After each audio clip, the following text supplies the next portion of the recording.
Hello dear learners, myself Dr. Shilpa Vinodia, Assistant Professor, Department of Botany, Pandit Sundarlal Sharma, Open University, Chhattisgarh Bilaspur, welcomes you all. आज के video lecture में हम देखेंगे what are bryophytes, their reproduction, classification and characterizations. So let's start with the topic. Let's start with the introduction of bryophytes. पौधे दो सुपरिभाषित आवासों में उगते हैं, जल और थल में. जो पौधे पानी में उगते हैं उन्हें जलीय तथा अन्य को स्थलीय कहा जाता है. जलीय पौधे में सबसे अच्छे उदाहरण हैं शैवाल और भूमि पर रहने वाले पौधों में बीजीय पौधे जिसको हम स्पर्मेटोफाइट्स कहते हैं. आवास में इन दो छोरों के बीच एक संक्रमणकालीन क्षेत्र होता है. इसका प्रतिनिधित्व करने दलदलों और उनके क्षेत्रों से होते हैं जहां पानी और ज़मीन मिलते हैं. इसे उभयचर क्षेत्र भी कहा जाता है. उभयचर क्षेत्र में काई, लिवरवॉट और हॉर्नवॉट निवास करते हैं जो सामूहिक रूप से गैर संवहनी भूमि पौधे के एक समूह का निर्माण करते हैं जिन्हें हम ब्रायोफाइट्स कहते हैं. ये उत्तरार्ध में सरल थैलस जैसे पौधे होते हैं जो उन चरणों का सुझाव देते हैं जिनके माध्यम से हरे शैवाल स्थलीय बनने के लिए विकसित हुए होंगे. अधिकांश ब्रायोफाइट भूमि निवासी होते हैं जो नम, छायादार और आर्द्र इलाकों में निवास करते हैं. हालांकि उनमें से कुछ पानी में रहते हैं या पानी पर तैरते हैं.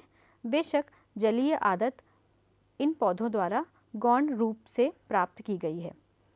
जब पानी सूख जाता है तो वे सूखती हुई मिट्टी पर भी समान रूप से अच्छी तरह उग जाते हैं.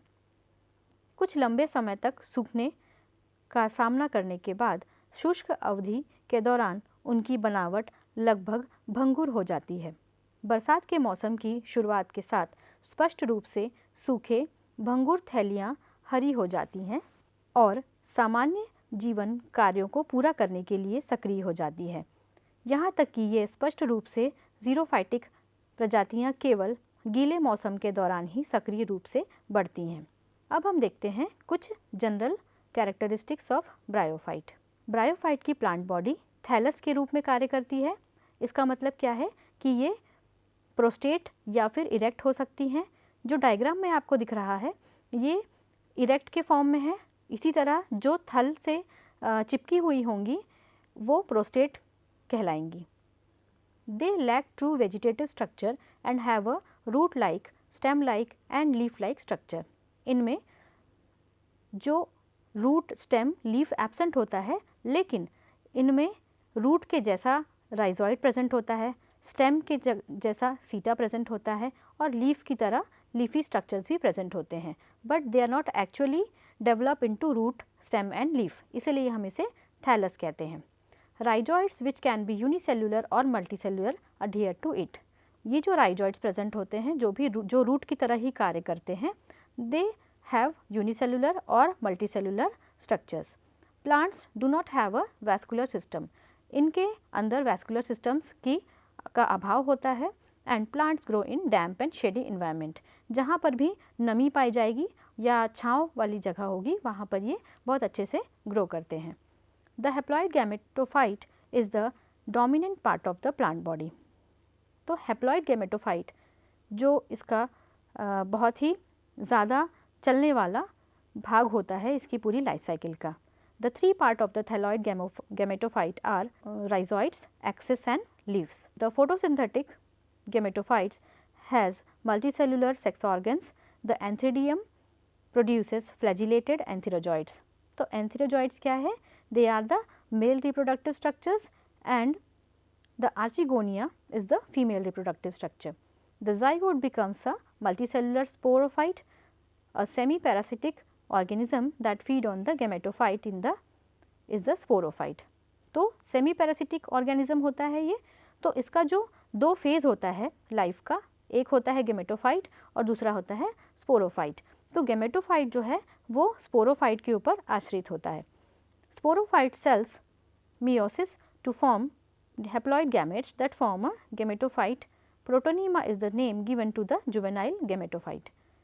तो ये जो स्पोरोफाइट है ये मियोसिस के थ्रू क्या बनाते हैं? हैप्लॉइड गैमेट्स का निर्माण करते हैं और फर्दर ये क्या बनाते हैं, गेमेटोफाइट्स। प्रोटोनीमा जो है ये जुवेनाइल गेमेटोफाइट को हम कहते हैं। An archegonium is shaped like a flask and produces one egg. Antherozoids combine with egg to form a zygote. Classification of bryophyte. Bryophyte के वैसे तो बहुत से अलग अलग क्लासिफिकेशंस हैं, but here we are dealing with only the 3 class classification, that is Anthoceratopsida, Hepatocopsida and Bryopsida. Anthoceratopsida में हम हॉर्नवॉर्ट्स को स्टडी करते हैं, हेपेटोकॉप्सिडा में हम लिवरवॉर्ट्स को स्टडी करते हैं और ब्रायोप्सिडा में हम मॉसेस को स्टडी करते हैं। हेपेटोकॉप्सिडा में ऑर्डर में बटा गया है कैलोब्रायल्स, जुगरमिनियल्स, मार्केंशियल्स एंड स्पीरोकार्पेल्स। एंथोसेरेटॉप्सिडा को हमने सिर्फ एंथोसेरोटेल्स में बांटा है और ब्रायोप्सिडा को अगेन 5 ऑर्डर्स में बांटा गया है, Sphagnales, Andreaeales, Bryales, Polytrichales and Buxbaumiales. Then comes the Anthocerotopsida hornwort. इसके कुछ कैरेक्टर्स हम पढ़ लेते हैं। First of all, it contains approximately 300 species. It is the only order of Anthocerotales. Example Anthoceros, Megaceros and Notothylas. The primary characteristics are gametophytic body is simple, flat, dorsiventrally thalloid with no internal differentiation. Dorsally embedded in the thallus or sex organs, each cell has one chloroplast that contain a pyrenoid structure. The sporophyte is divided into 3 parts: the foot, the meristematic zone and the capsule. Amphithecium gives rise to sporogenous tissues. Rhizoids have smooth walled cells. The columella is found in the capsule, which is made up of endothecium. The capsule contains pseudocraters. Then comes to the Hepatocopsida or liverworts. This group includes the liverworts. Approximately 900 species are known. Liverworts are the basic bryophyte. They prefer moist rocks and well soil to live in. Because they live near water, their chances of drying out are generally reduced. A plant is called gametophyte. It is generally dichotomously branched. इसका मतलब क्या है कि ये कई branching इसकी होती है एंड कैन बी थैलॉइड और रिबन लाइक स्ट्रक्चर। थैलॉइड होगा तो ये फ्लैट होगा और रिबन लाइक भी हो सकता है। मार्केंशिया इसका बेस्ट एग्जाम्पल है जो कि ईजिली हमें देखने को मिल जाता है छत्तीसगढ़ में and it is link to the rhizoid जो कि आपको गीली चट्टानों में आसानी से देखने को मिल जाएगा। अदर स्पीशीज़ जैसे पोरेला है, it gets erect and are deceptively leafy, it means that have a fake stem and leaf.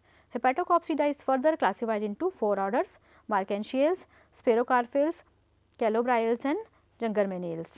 इसका एग्जाम्पल है पीलिया और कैरोब्राइल्स का एग्जाम्पल है कैरोब्राइलम। स्पेरोकार्पेल्स का एग्जाम्पल है स्पेरोकार्पस। मार्केंशियल्स का एग्जाम्पल है मार्गेंशिया एंड रिक्शिया जो कि बीएससी के सिलेबस में आपको स्टडी करना है। अब हिपैटोकॉप्सिडा की स्टडी कर लेते हैं। What are the characteristics? So they are thalloid और foliose, dorsiventrally lobed and dichotomously branched. Sex organs are carried dorsiventrally within gametophytic tissues. The spores is made up of only the capsule or the foot, seta and capsule. Rhizoids are septate. इसका मतलब क्या है कि ये इनमें septation होगा। अगर septation नहीं होता तो हम इसको क्या कहते हैं? Coenocytic. Branched and unicellular. Endothecium give rise to sporogenous tissues जो कि स्पोर्स प्रोड्यूस करते हैं further, and the capsule lacks the columella. Bryopsida, the largest class of Bryopsida with approximately 1400 species. They are commonly referred to as mosses. इसका best example है Funaria, Polytrichum and Sphagnum. The primary characteristics are they are classified as Protonema or foliose gametophores. Foliose plants have a stem as an axis and leaves without a midrib. Rhizoids have multicellular structure with oblique septa. Elaters are absent and the sex organs are carried apically on the stem. तो stem के apex वाले भाग पर इलेटर्स present होते हैं, sex organ present होते हैं और इलेटर्स इसमें एब्सेंट होते हैं। The sporophyte is classified into foot, seta and capsule. Endothecium give rise to sporogenous tissues. The capsule dehisces due to separation of the lid and columella is present. So you have to study the differences between all the orders and all the classes so that you can recall all the different जो species है उसको हम easily याद कर सकते हैं, जैसे Marchantia है, रिक्शिया है, फ्यूनेरिया है, पॉलीट्राइकम है, स्पेगनम है। इनके बीच में आपको क्या अंतर समझ में आ रहा है, ये आपको एक टेबल बना के भी स्टडी करना है, ताकि आपके एग्ज़ाम में भी वो आपको हेल्प करेगा। ब्रायोफाइट्स के कुछ साक्ष्य भी हैं, जैसे कुछ एविडेंस मिले थे, जैसे ब्रायोफाइट में आर्किगोनिएट जैसे कुछ युग्मनज जो समसूत्र द्वारा विभाजित होते हैं और भ्रूण बनाते हैं, इन सभी का भी हमें फॉसिल्स मिला है। जो भ्रूण स्पोरोफाइटिक चरण होता है वो पोषण और सहायता के लिए गेमेटोफाइट पर निर्भर करता है, हमने पहले भी पढ़ा है। ये प्लांट किंगडम के उभयचर भी कहलाते हैं। साक्ष्य इस दृष्टिकोण का समर्थन करते हैं कि ये प्रारंभिक भूमि पौधे शैवाल जैसे पूर्वजों से उत्पन्न हुए थे। भूमि पर अनुकूलन या उप हवाई जीवन के अनुकूलन जैसी कुछ ऐसी विशेषताओं का विकास जो उनके जलीय पूर्वजों में नहीं थी, जैसे पानी के जुड़ाव और अवशोषण के लिए अंगों का विकास, शुष्कन से सुरक्षा, प्रकाश संश्लेषण के लिए वायुमंडल से कार्बन डाइऑक्साइड का अवशोषण। प्रजनन कोशिका को सूखने और शारीरिक क्षति से बचाने के लिए ब्रायोफाइट में कुछ ऐसे बहुकोशिकीय और जैकेट युक्त स्ट्रक्चर्स प्रेजेंट होते हैं जो कि एग और जो स्पर्म्स हैं इनको चारों ओर से प्रोटेक्ट करते हैं, जिनके लिए ये हवा के सूखने से प्रभाव को भी कम करते हैं। निषेचित जो आर्किगोनियम है के भीतर भी ये रखे जाते हैं।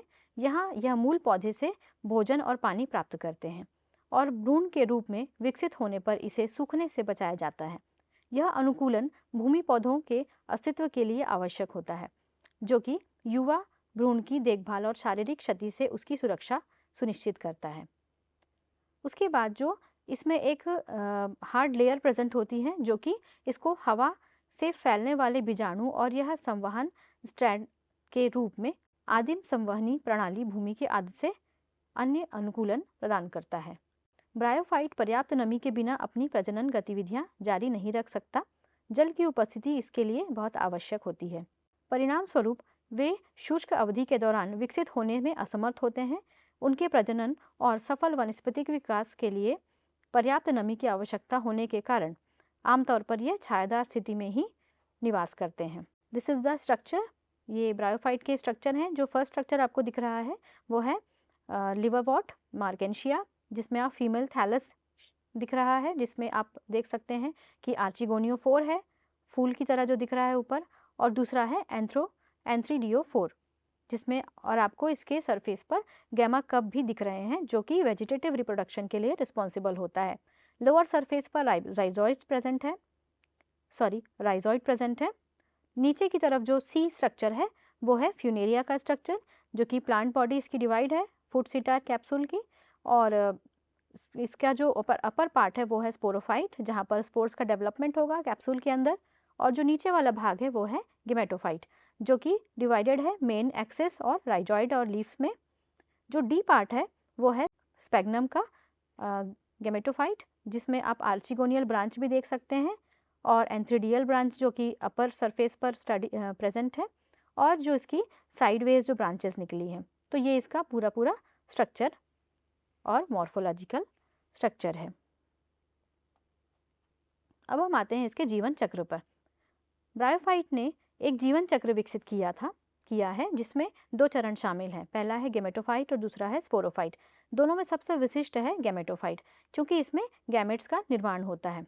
यह हरा भरा दीर्घजीवी स्वतंत्र शाखा वाला और स्वतंत्र होता है। ब्रायोफाइट अधिकांश आदिम भूमि निवासियों का एक छोटा समूह है, हालांकि इनमें से कुछ पूरी तरह से जलीय होते हैं। जलीय प्रजातियों के उदाहरण रिएला और रिक्शियोकार्पस है। ब्रायोफाइट की संख्या लगभग 24,000 प्रजातियां हैं, जिनमें लगभग 960 प्रजातियों के अंतर्गत वर्गीकृत किया गया है। ये सभी छोटे और अगोचर पौधे हैं जिनका आकार लगभग 1 मिलीमीटर लंबाई से लेकर 30 सेंटीमीटर या उससे अधिक तक होता है। पौधे का जो गैमेटोफिटिक बॉडी है वो निसंदेह एक जटिल शैवाल की तुलना में अधिक विभेदित होता है। यह कॉम्पैक्ट होते हैं और सूखने से बेहतर तरीके से सुरक्षित होते हैं, और इनमें रीजनरेशन की कैपेसिटी भी पाई जाती है। लिवरवॉर्ट्स या पत्तेदार जो गैमेटोफाइट हैं ये डॉर्सीवेंट्रल होते हैं, अर्थात ऊपर का जो सरफेस है वो अलग होगा और नीचे का जो सरफेस है वो थोड़ा खुरदुरा होगा। सीधे पत्तेदार मॉस गैमेटोफाइट में केंद्रीय अक्ष की तरह तना होता है जो पत्तियों को उपांग की तरह धारण करता है। यह स्पष्ट रूप से जड़ों से मिलते जुलते शाखित बहुकोशिकीय राइजॉइड के माध्यम से नीचे का तल, जिसको हम सबस्ट्रेटम कहते हैं, उससे ये जुड़ा होता है। प्रकंद तने के पुराने बेसल भाग से निकलते हैं। इनमें उच्च पौधे के तनों, पत्तियों और जड़ों की विशेषता वाले संवहनी ऊतक का अभाव होता है। इसके अलावा वे अगुणित पीढ़ी से संबंधित होते हैं, जबकि उच्चतर पौधे द्विगुणित पीढ़ी का प्रतिनिधित्व करते हैं। यह अंग जो कार्य में समान है लेकिन उत्पत्ति में भिन्न है, उन्हें हम होमोलोगस ऑर्गन कहते हैं। इस प्रकार ब्रायोफाइट के तने, पत्तियां और राइजॉइड संवहनी पौधों के तने, पत्तियों और जड़ों के बजाय जड़ के बालों के अनुरूप होते हैं। लीवरवॉर्ट्स के राइजॉइड्स एक कोशिकीय संरचनाएं होती हैं। इनके विपरीत राइजॉइड्स गैमेटोफाइट पर और जड़ बाल स्पोरोफाइट पर पैदा होते हैं। इस प्रकार दोनों एक दूसरे के अनुरूप होते हैं। कुछ वनस्पति शास्त्रियों ब्रायोफाइट के कई प्रकार के पौधों को भी अत्यधिक विभेदित थैलस के रूप में देखते हैं। ब्रायोफाइट का थैलस जैसे पौधा शरीर युग्मकों को धारण करता है, इसी कारण इसे गैमेटोफाइट पौधा भी कहते हैं। इसका संबंध यौन प्रजनन से और यह जीवन चक्र में संबंधित विशिष्ट पोषण की दृष्टि से स्वतंत्र चरण होता है। In this structure you can see the development of sporophyte. इसमें आप देख सकते हैं कि जो पहला स्ट्रक्चर है वो है जाइगोट का, और जाइगोट जो है ये सिंगल न्यूक्लिएट है।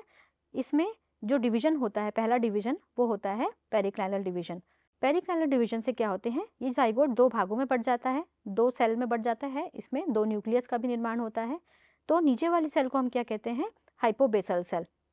और इसके बाद इसमें एक और डिवीजन होता है जिसमें हाइपोबेसल सेल वहीं रह जाती है और जो एपीबेसल सेल है वो डिवाइड करती है, और फर्दर ये पेरिक्लाइनली ही डिवाइड करती जाती है। और नीचे की जो सेल है वो सस्पेंसर सेल की तरह एक्ट करती है और बाद में ये क्या बनाती है, फूड बनाती है। और जो मिडिल वाली जो सेल्स हैं वो सीटा का निर्माण करती हैं, जो ऊपर की चार सेल्स हैं ये बाद में कैप्सूल का निर्माण करती हैं। और इस तरह से ये एक एम्ब्रियो का फॉर्मेशन करता है। Now comes the reproduction in bryophytes. The first one is vegetative reproduction and second one is sexual reproduction. Vegetative reproduction में अलग अलग प्रकार हो सकते हैं जिसके थ्रू रिप्रोड्यूस करते हैं ये पौधे। तो पहला है गैमा कप, जिसमें अभी हमने देखा डायग्राम में, गैमा कप से वेजिटेटिवली रिप्रोड्यूस कर सकते हैं। नेक्स्ट है ट्यूबर। हेपेटिक्स में युग्मकों के संलयन के परिणाम स्वरूप लैंगिक प्रजनन होता है। नर और मादा यौन अंग एक ही या अलग अलग थैलस पर मौजूद होते हैं। बीजाणुओं के फैलाव के मदद से ये जो ट्यूबर्स प्रेजेंट होते हैं ये बीजाणुओं से जुड़ी ट्यूब जैसी संरचना का निर्माण करते हैं और उस ट्यूब को आगे जाकर ये डेवलप करते हैं एक नए पौधे में। Next is protonema. जैसे मॉस बीजाणु अंकुरित होकर शैवाल जैसी तंतुमय संरचना का निर्माण करता है जिसे प्रोटोनीमा कहते हैं, और यही प्रोटोनीमा बाद में गैमेटोफाइट का प्रतिनिधित्व करता है। उसके बाद आता है बल्बिल। एक छोटा युवा पौधा है जो मूल पौधे के तने पर अक्षीय कलिकाओं से या पुष्पक्रम पर फूल के स्थान पर वानस्पतिक रूप से पुनरुत्पादित होता है। ये युवा पौधे मूल पौधे के क्लोन होते हैं जो उन्हें उत्पन्न करते हैं। इनके पास सामान्य आनुवंशिक सामग्री होती है। जो सेक्सुअल रिप्रोडक्शन है इसमें दो प्रकार से होते हैं। ये होता है एक oogamous टाइप, जिसमें निश्चित रूप से जो एंथ्रीडियम होता है और आर्चिगोनियम होता है, जिसमें एंथ्रीडियम में एंथ्रीजॉइड्स का निर्माण होता है और आर्चिगोनियम में आर्किगोनिया का निर्माण होता है। एंथ्रीडियम बहुत ज़्यादा नंबर में होते हैं, जबकि आर्चिगोनियम में जो एक सेल का निर्माण होता है वो एक ही सेल की होती है। और ये जो आर्चिगोनियम का स्ट्रक्चर है इनमें एक फ्लास्क जैसा संरचना प्रेजेंट होती है जिसमें एक स्टॉक होता है, एक फूली हुई अंडाकार अंडधानी होती है जिसको हम वेंटर कहते हैं, और एक ग्रीवा सेल होती है जिसमें नेक्स्ट सेल में अलग अलग जो पार्टीशन है वो होता है।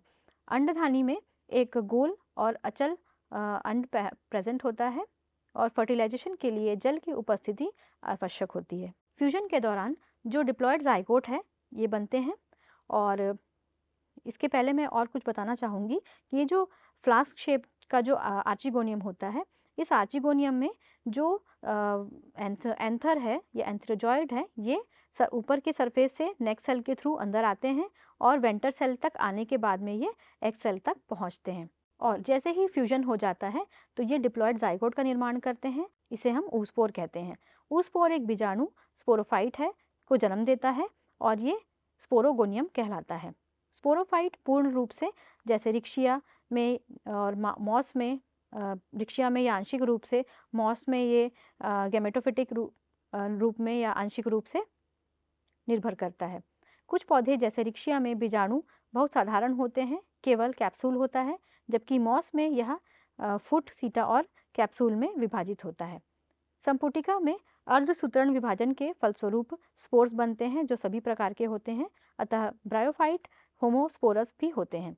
यह बीजाणु अंकुरण करके सीधे नया पौधा बनाते हैं या पहले प्रोटोनीमा बनाते हैं और उसके बाद में गैमेटोफाइट का विकास होता है। अब आते हैं हम अल्टरनेशन ऑफ जनरेशन पे। जैसे कि आप डायग्राम में देख पा रहे हैं कि जो पहला फेज़ है वो क्या है, गैमेटोफिटिक फेज़ है, जिसमें गैमेट्स का निर्माण होता है और they contain the half number of chromosome. क्योंकि गैमेट्स जो है वो मियोसिस के थ्रू बनते हैं, इसलिए इनमें जो इसका जो नेचर होगा वो हैप्लॉइड होगा।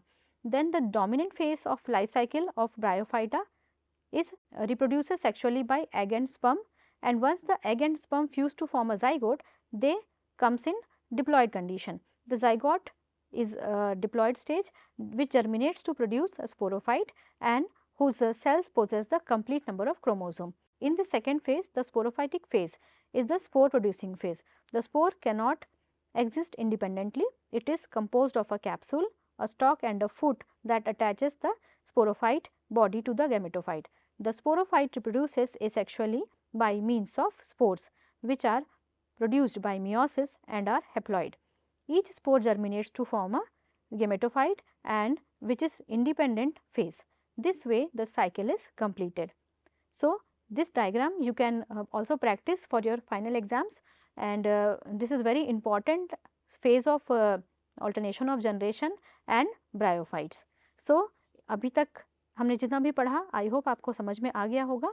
तो आज के लिए इतना ही, अगले वीडियो में हम और नए पॉइंट्स को डिस्कस करेंगे। तो आज के वीडियो लेक्चर में हमने देखा कि ब्रायोफाइट्स क्या होते हैं, ये कौन से पौधे होते हैं, किस तरह से इनका एनाटॉमिकल स्ट्रक्चर है और किस तरह से हम इसके कैरेक्टर्स को आइडेंटिफाई कर सकते हैं, इसके रिप्रोडक्शन को देख सकते हैं और इसकी लाइफ साइकिल को किस तरह से हम ऑब्जर्व कर सकते हैं। So thank you so much for watching.